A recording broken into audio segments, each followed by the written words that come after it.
Welcome back to our fifth and final lesson on energy and the first law of thermodynamics. That is chapter 7 of our textbook.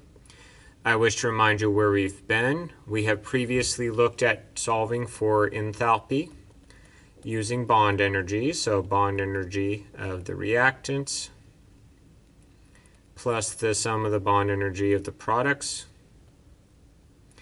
Don't forget, to break bonds is a positive energy because you need to put in energy, it's endothermic, and forming bonds is a negative, that's exothermic, and you need to be the one putting in that negative sign in front of those numbers. The numbers in a chart, like at the end of your notes, would not have any negatives at all. Then we found we could find change in enthalpy as the sum of the heats of formation or enthalpies of formation of the products minus the sum of the enthalpies of formation of the reactants. And we saw that we could get from a chart negatives. So we don't need to worry about that. We just take it as it is. Don't forget, though, to distribute this negative across the whole equation there. There is a final way we can actually solve for delta H, and that is not bond by bond, which works but is tedious. And I do expect you to have to do that at least once on the AP test in May. I'd be shocked if a bond energy question was not there. You could do it enthalpy of formations, so compound by compound, and I would also be shocked if doing that is not there. But we can also do it equation by equation. And the fact that we can do it equation by equation comes from the idea that enthalpy is a state function. So it doesn't matter if we do it little piece by little piece, bigger piece by bigger piece, or whole piece by whole piece. And Mr. Hess is the one that has worked this out and proven that it works for us, and therefore we call it Hess's law. So here's how Hess's law is going to work for us. We have a reaction, like water liquid turning water gas, and I want to know the change in enthalpy for that. What am I given? I'm given what it would be to form from hydrogen diatomic and half an oxygen diatomic, the liquid. And I'm given what it would take to form the gas and the enthalpies associated with that. So how do I use this information to find that particular reaction? Okay. Well, what we're going to do is we're going to aim for getting the equations to add together to match the overall equation. You have a pretty good idea you've done it right if you match your overall equation, this being our overall equation. As we get it to match, if we flip an equation here, we have to flip the sign of delta H. If we multiply an equation here, we have to multiply our delta H. If we divided, we'd have to divide. You get the idea. Okay.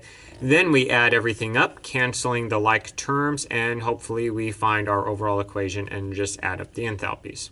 So here's what it might look like. Give me a moment to switch to a color that will show up. Here we go. I'm looking at my overall equation, and I need water liquid in the reactant side. My first equation has water liquid in it, but it's on the product side, so what do I need to do? I need to flip that equation. So water, liquid, okay. And, oh, sorry. I'm going to switch to an even darker color. Water liquid yields hydrogen gas and half an oxygen gas. Now I flipped the equation to get that liquid water in the reactant side. So what do I do to the delta H? Delta H is no longer a negative 285.83, it's now a positive 285.83 kilojoules. Okay? And it might have a mole on there or mole of reaction, and that's fine, it's going to work still the same way. Now I look, there's my reactant, water liquid. I want water gas as a product, and I see in my second equation I have water gas as a product. So I don't need to do anything special to the second equation. I'm just going to write it down as it is. And because I did nothing to the equation, I do nothing to the enthalpy value. Okay. Now that I'm like, check, did that. Now I'm ready to come over here and see what's going to cancel. Hopefully things are going to cancel as I add up these equations. So I see an H2 on the product side and an H2 on the reactant side. Let's simplify that away and cancel them. I see half an O2 on the product side, half an O2 on the reactant side. Let's cancel that away. What I don't see is anything to cancel the water liquid or the water gas with. So when I add up these two equations, just like you might add equations in math class, what doesn't cancel is what I'm left with. And I look at that and go, yes, that does match my overall equation I was looking for, so I probably did that correctly. That's a way to check your work. Now that I know these add up successfully, I add up these, which when I'm saying we're adding them up and this one's a negative, that's actually like subtraction. So we're going to subtract, and so 3 minus 2 is 1, 8 minus 8 is 0, 5 minus 1 is 4, 8 minus 4 is 4, and 2 minus 2 is 0. So my delta H overall is 44.01 kilojoules. So hopefully the idea behind this seems simple enough. Work your equations out so that they will cancel and leave you with the overall equation that you're looking for. And then once you've figured out that, you're figuring out the delta H's and you just add them up as well. Let's try another example, a little more complicated. All right. So we have and I'm wondering if it's going to look any better this way. So we have this as our overall equation that we're looking for, and we have these possible equations. And I'm going to look at the overall equation, and we're going to look for carbon solid in the reactant side. With carbon solid in the reactant side, I already have that. Notice how equation 1 has carbon, so I'm just going to keep it as is. Carbon solid in the reactant side. And then I have oxygen, and I have carbon dioxide gas. And since I did nothing to this equation, I do nothing to the, that's a decimal point, sorry. I do nothing to the enthalpy value. All right? So that takes care of my carbon solid. Check. Now I need some water gas. And I'm looking, and here's water as a gas phase. I need the second equation. But I'm going to use the second equation in reverse. So I'm going to flip it. And I do try to get my arrows to line up. You don't have to, but me personally, that's something I like to do. Otherwise, my dyslexic tendencies are going to possibly run away with me, and I'm going to confuse the reactants with the products, and it's not going to go well. Okay, so I have used the third equation, but I've used it in reverse, so I'm going to reverse the sign of delta H, so it's now a positive 241.82 kilojoules. All right. Then I want carbon monoxide as a product, and the only carbon monoxide I see is this one in the second equation, but it's in the reactants, and I need it as the product, so I'm going to flip the second one.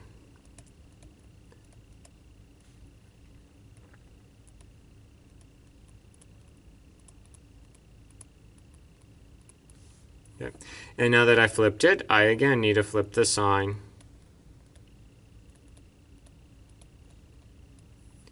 So instead of a negative, it's now a positive. And when I do these, I really do like showing positives if they're positives and negatives if they're negatives. It's, again, just a me thing, but I like keeping it all straight. And then I need, okay, so we did that. Now I need some hydrogen gas as a product. And I'm seeing, I think I already have that. So before I do anything else, I want to just pause and see what am I left with. I have carbon, and I have no other carbon to cancel that out with. I have one O2, and I have half an O2 here and half an O2 there. So those would cancel out that. They all reduce to ones. I see carbon dioxide gas here as a product. I see it here as a reactant. Let me cancel that out. Reduce it to ones. And I see nothing else the same. Because this is actually, if you can't read my writing, that's an H2O and that's an H2. So if I were to stop now and add them up, let's give this a try. And if I'm wrong, I would just undo that. Use your eraser or write it out, cross it out, and just start over. Okay. let's write this out, add up what we have right now, and we're going to see that, okay, carbon to carbon, water to water, hydrogen to hydrogen, carbon monoxide, yes, we match our overall equation. I probably did this right, so all I have to do is add up here. Now I want to take this opportunity to discuss this with you, because very likely a question like this is going to be on the multiple choice part, and you will not be allowed to use a calculator on the multiple choice part. So you're going to be stuck here adding all of these up. Don't do it. I'm not saying don't add them up. I'm saying don't attempt to add these all up by hand. It's a waste of time. We use our good friend estimation, and we're very likely to get the right answer just by estimating. I'm going to call this number a negative 390. I'm going to call this number a positive 240, and I'm going to call this number a positive 290. Okay? And why did I do that? Well, I can quickly add those up. So negative 390 and a positive 290 leaves me with a negative 100. Sorry. And a negative 100 and a positive 240 leaves me with a positive 140 kilojoules. So how do I answer this question if it's multiple choice and I estimate it? And you're like, well, I mean, what if I estimate wrong? Well, if you use the rules of estimating correctly, you can't estimate wrong, because here's what's going to happen.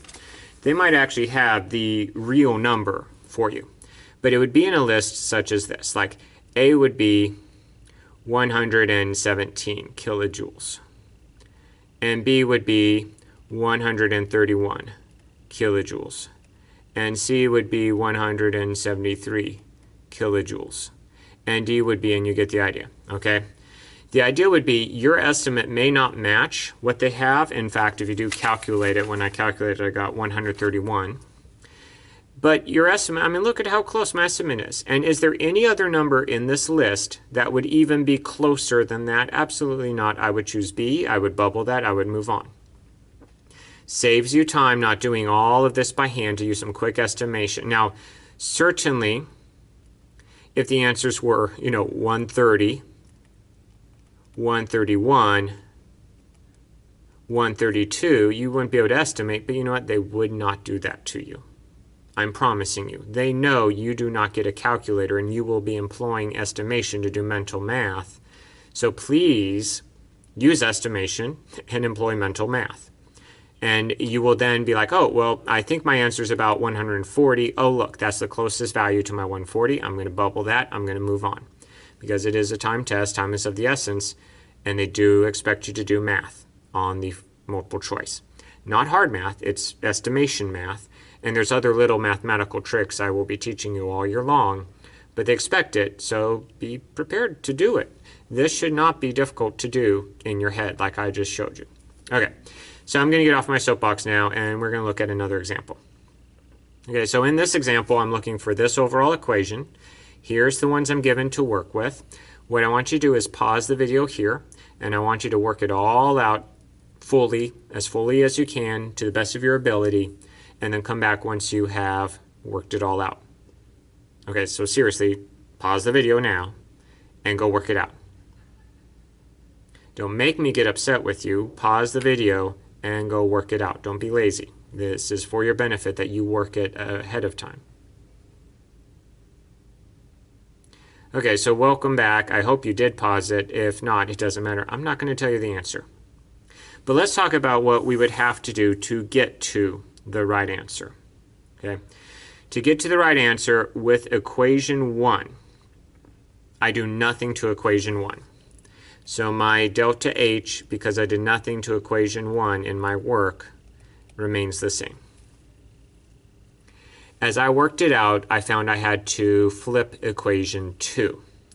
So because I flipped equation 2, I'm going to make it a positive 2,035 kilojoules instead of a negative. Flip the equation, products and reactants side, flip the sign.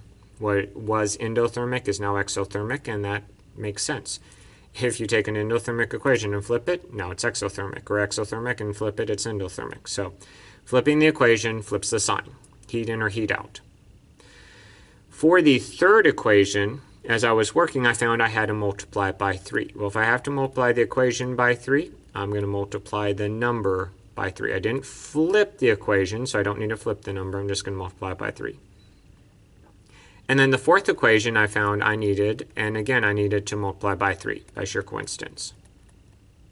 Okay, so I need to multiply that by 3. Didn't flip it, so I don't need to take care of that, but I do need to multiply by 3 to make things cancel out that need to cancel out. So once I do all that and I get my overall equation matching the equation up there, what do? That's right, I just add that all up. And certainly I would pull out a calculator and use parentheses, appropriately, or whatever it takes to get that typed in correctly. So hopefully you got that far. Give it a try. When I did this exercise and actually pulled out my calculator, assuming I typed it in correctly, all 3 times that I've tried it. So if I did not, let me know, but I'm fairly certain of it now. I've did it 3 times. I got 36 kilojoules. Okay, so that hopefully was your answer. If you did not bother to pause and work it out first and then see how well you did, you're only cheating yourself. So please don't do that. Please don't cheat yourself. That's a sad thing to do. Anyway, these are the examples I'm going to give you. We're going to do lots of practice of this in class. And again, this is a way I would absolutely expect to see a question over on the test in May. I would absolutely expect a bond energy question somewhere on the test, probably in the multiple choice, if not more than one place. I would definitely expect a heat of formation question somewhere on the test, more likely in the multiple choice, but it would not surprise me if it's in the free response or both. And I would expect a Hess's law question, probably in the multiple choice, because once you practice with it, you can do like I did here and do all your work quickly in the margin and just throw some numbers in here and use mental math. So it does speed it up a little if it's in the multiple choice, but it could just as easily be in the free response because they're wanting to see that you know how it all works. So I'm guaranteeing these are going to be there. I would be absolutely utterly shocked if those ways of finding enthalpy were not tested. On the other hand, where they're going to be tested, I cannot say. And just because they involve math does not mean they're not going to be in the multiple choice. So please start practicing mental math on the multiple choice. That's why we do so much multiple choice in class on our test days, so that you are employing that mental math with estimation. All right, so good luck on your practice.